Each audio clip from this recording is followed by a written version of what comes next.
وزیر اعلیٰ خیبر پختونخوا علی امین گنڈاپور نے کہا ہے کہ ان سے ابھی تک کسی نے احتجاج ملتوی کرنے کے لیے رابطہ نہیں کیا۔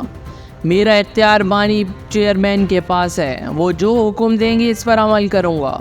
جیو نیوز سے بات کرتے ہوئے علی امین گنڈاپور نے کہا کہ ہر صورت ڈی چوک جائیں گے، اکیلا بھی رہ گیا تب بھی جاؤں گا۔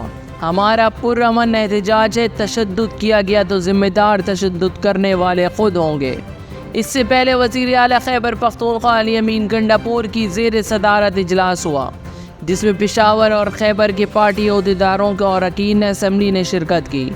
اجلاس میں ہر صورت ڈی چوک پہنچنے کا فیصلہ کیا گیا اور کہا گیا کہ راستے میں کئی راتیں رکنا بھی پڑا تو رکا جائے گا۔